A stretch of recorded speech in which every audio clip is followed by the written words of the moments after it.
Big moves in the markets this week as the bull market trend continues for cryptocurrencies. I'm your host Jackson at Cointelegraph, and today I'm talking to Eric Crown, trader and market analyst. We're going to be covering the all-time highs in Bitcoin and Ethereum this week. We'll talk about the Coinbase listing and what that means for cryptocurrencies in 2021, and we'll answer the question, when and at what price will we see a top to this bull market cycle? Stay tuned and find out, but before that, be sure to hit the like button and subscribe to our channel. This week, Bitcoin and Ethereum made new all-time highs, XRP pumped to nearly $2, and Coinbase was publicly listed on NASDAQ. All in all, this was a pretty big week for crypto. So do you see this this as a liftoff for like another upward trend or another wave in this bull cycle? Yeah, I do actually. I am still bullish here. I think I'll still be bullish for a little bit of time. I do think I'd like to differentiate myself from many people in this market, as I don't necessarily think that Bitcoin's going to get to like those crazier numbers on this current run right here. I think we're already pretty damn hot on this one, but does it still have some more to go? Yeah, I do believe so. I think that Bitcoin's actually lifting off pretty much right now. I don't see any real reason why it won't get to the deeper $60,000 targets, like 69 to 70,000 bucks.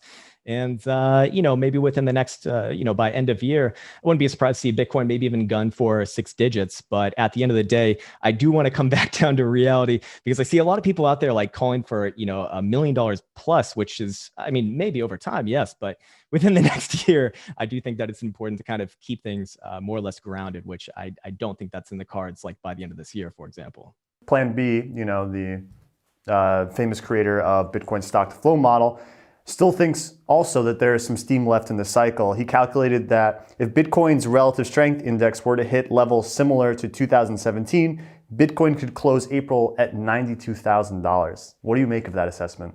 I really like PlanB. I think I've learned a lot from him by kind of studying his material. Now, 92,000 or 94,000, whatever the number was by the end of this month, I think I wouldn't be comfortable saying that myself. No. What I would be comfortable saying though, looking at the RSI, which I believe he's looking at a level of like 94 or 95, which correlates with the last few cycles, major highs, essentially. It's more or less a warning signal. So what would also flow after that is he'd essentially be calling a top at those levels, looking for what traditionally has been in the past, every time that we've seen something like that, a 70 to 80% subsequent drop over the next year or two after that signal's kind of met. For myself, I'm watching a few of the things that I think are a little bit more important in conjunction with the RSI. It's a fine tool, but I do think that it needs to be combined with other things. I want to see, of course, volatility. I want to see if volatility gets into some of the crazier numbers. We have always seen, and this is just true for general market knowledge, that anytime you're approaching a major high or a major low, you want to see volatility really get up there, really redline. And then also the third portion, I think just something relatively simple to kind of be looking for would be anything resembling a weekly reversal, as that has always gotten the macro moves in Bitcoin. To be fair, it means you're not going to get the ultimate top or the ultimate bottom in that case, but it will keep you in those long momentous drives that typically last, a year plus. Gathering from what we've been saying so far, it seems like Bitcoin is approaching some kind of top soon, given the RSI and given the other factors that you were specifically talking about. And yet we still have these predictions about Bitcoin reaching $100,000 by the end of the year. So do you see, like, if we top in the next month or so, as indicators seem to be suggesting, do we still have the chance to reach that 100K mark by the end of the year if we're going to see a 70% drop over the next year after that top? Yeah, absolutely. I mean, these things can happen rather fast, especially in very immature markets like Bitcoin. I mean, we have to remind ourselves that realistically, Bitcoin's market cap is still what? It's maybe like somewhere around 1 trillion. I actually don't know the exact number off the top of my head. I know the full market's like 2 trillion. But put that in context with something that, is rather antiquated, but relevant, and that would be gold. And what's its market cap? Like 8 or 9 trillion? I think it was like close to 10, but it also got the rug pulled out of it recently as well. And so putting those two things together, I do think that Bitcoin has long-term a long ways to go, but it is rather young right now. And we have seen in the past, especially if I pull up my charts over here, I don't know if you want me to show charts or not, but if we do go back to, the 2013, 2014 cycle, there was actually a clear 70% downside move from the high of about 250 in April 2013, all the way down to the low of about $80 in July 2013.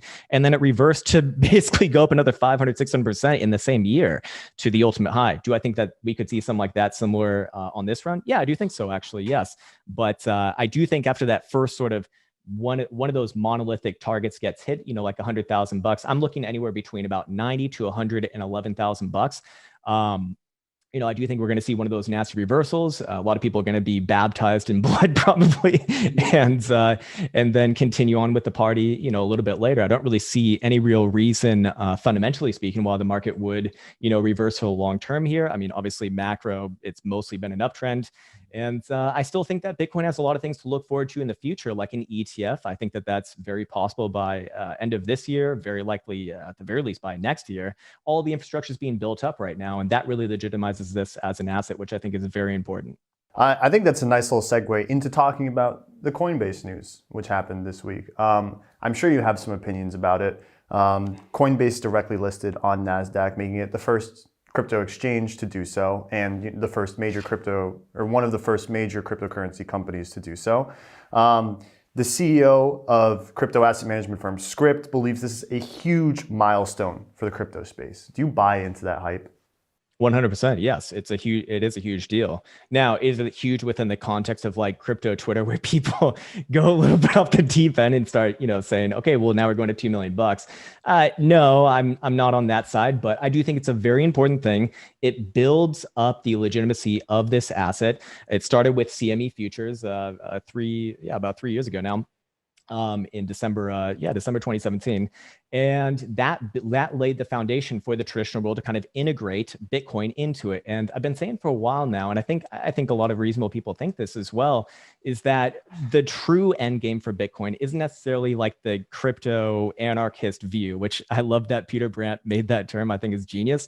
That's cool. That's great. I'm glad that people are, really gung ho about, Bitcoin. It is cool. It's great. It's great as technology.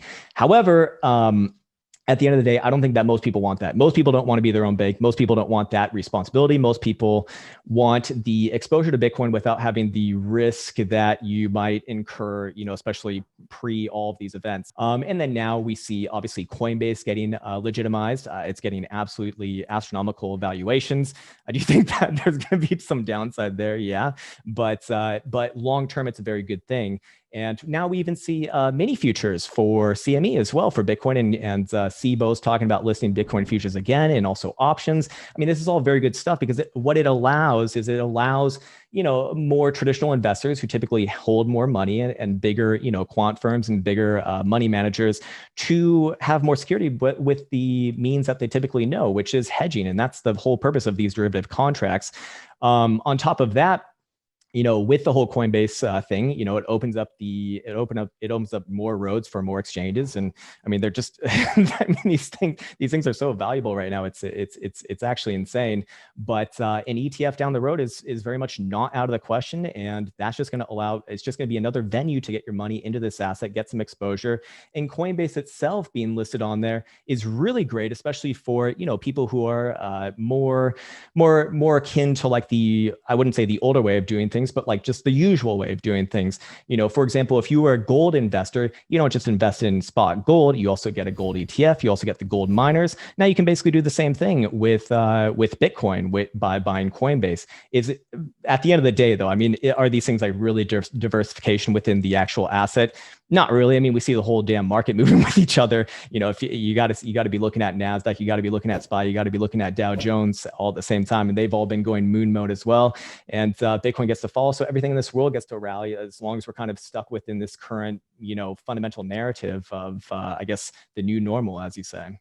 Yeah, those are some good points that I think were echoed by a lot of other people in terms of, giving Bitcoin more exposure to traditional market instruments, which was what Coinbase does.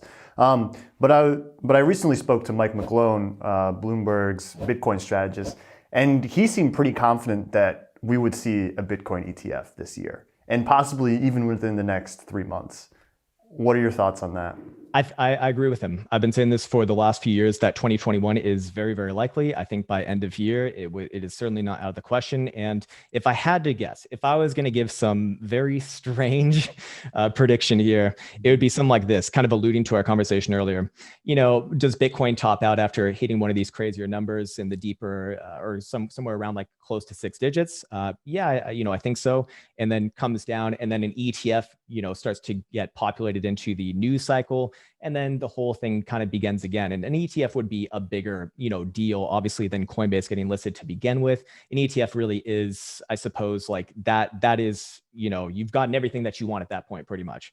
And that will really be a major hype cycle, definitely bigger than, of course, Coinbase, definitely bigger than CME futures. It'll be the most important thing that's happened in this asset class that I can think of. I want to turn over to Ethereum, but it made a new all-time high this week in anticipation of the Berlin hard fork. The hard fork update aims to address some of the transaction fee issues that have been plaguing the Ethereum network this year.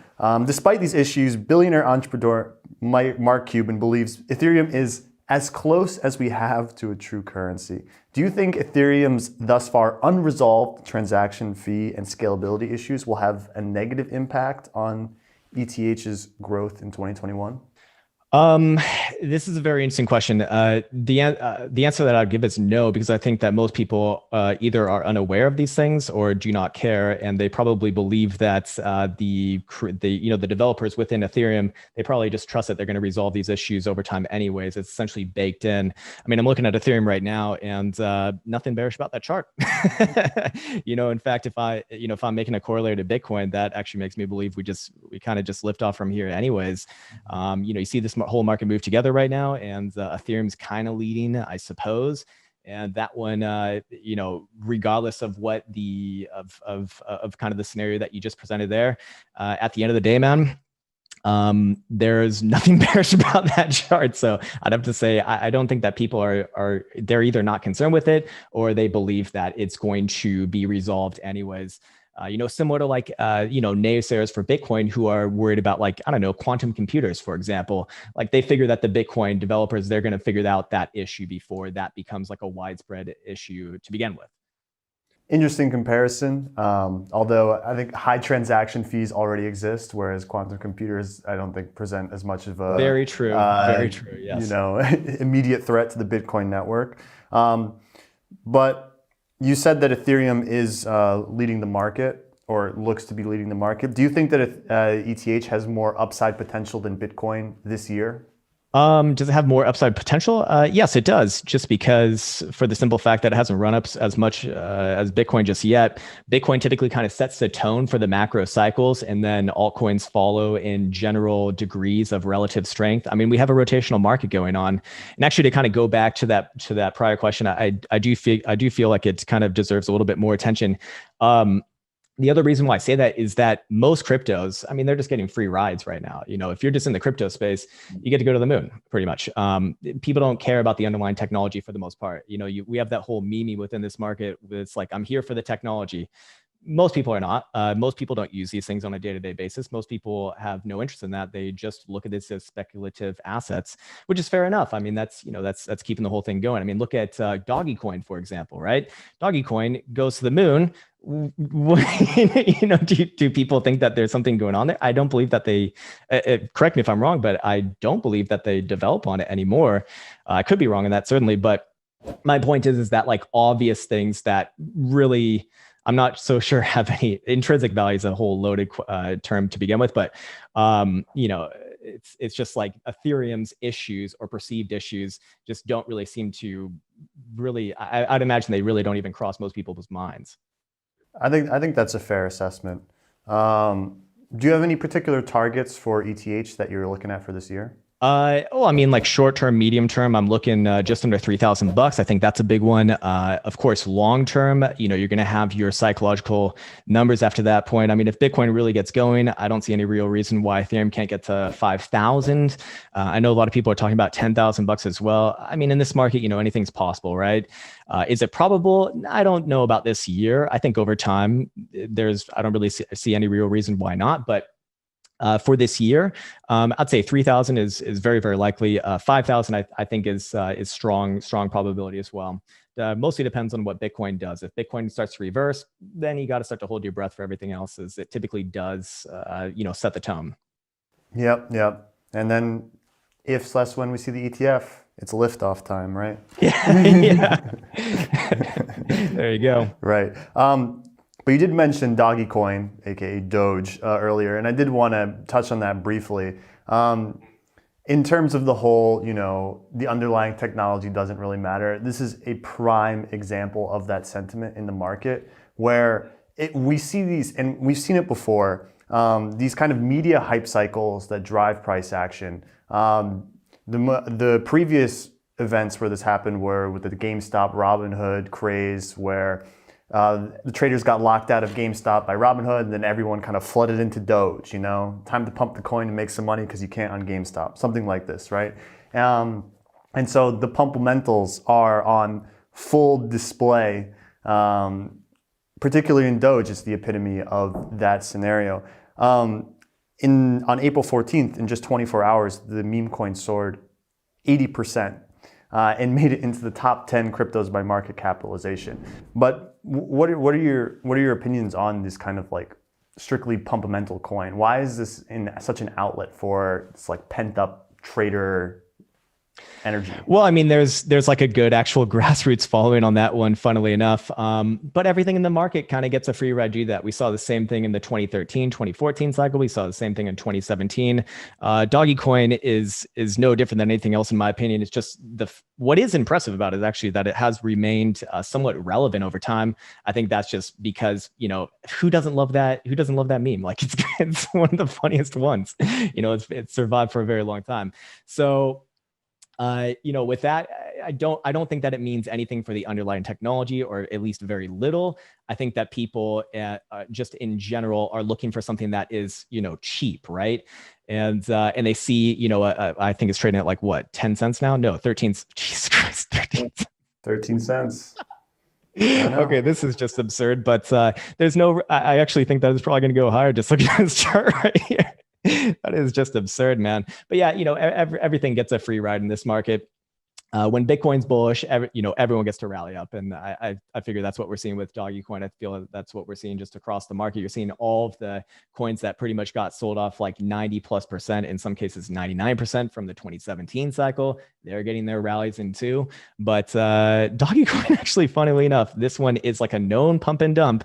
It still will pump, and it still will very likely dump as well. So, it's the same game. I wouldn't expect any different resolution at the end of the day, though. When Bitcoin reverses, this one very likely does too. Awesome. Any final thoughts for our audience? Yeah, I would say this. I don't want to be I don't want to be the mega moon boy. I don't want to be the mega doom boy. At the end of the day, this market remains bullish. I don't see any real reason why it's not right now. We look at this every day on my live stream on my channel, and until we see some signals of a major long-term top, I don't think that there's any real threat of, the rug being pulled under from this asset as it stands right now. And like I said, there's a few other big things to be looking at in the not so distant horizon. So, while I do think that things are getting rather hot, and while I would definitely want to kind of step back from the more egregious moon boys out there, and also doom boys as well, I do think that Bitcoin still has, at least a little bit more of upside here, a decent amount, most likely. I wouldn't be surprised to see 6 digits this year. And then, just kind of handle it from there. Until I see a weekly reversal, I will not be calling a high. I will not be really pulling out, at least of spot markets for that time, and just trying to enjoy the ride. And with that said, I just want to say massive thank you for having me on. It's been an absolute pleasure. I really enjoy being here, and thank you. Lovely. Thank you for joining us, Eric. Thank you everyone for watching. That was Eric Crown, trader and market analyst. I'm your host Jackson at Cointelegraph, and if you enjoyed the video, please hit that like button and subscribe to our channel so we can bring you more informational and awesome videos like this one.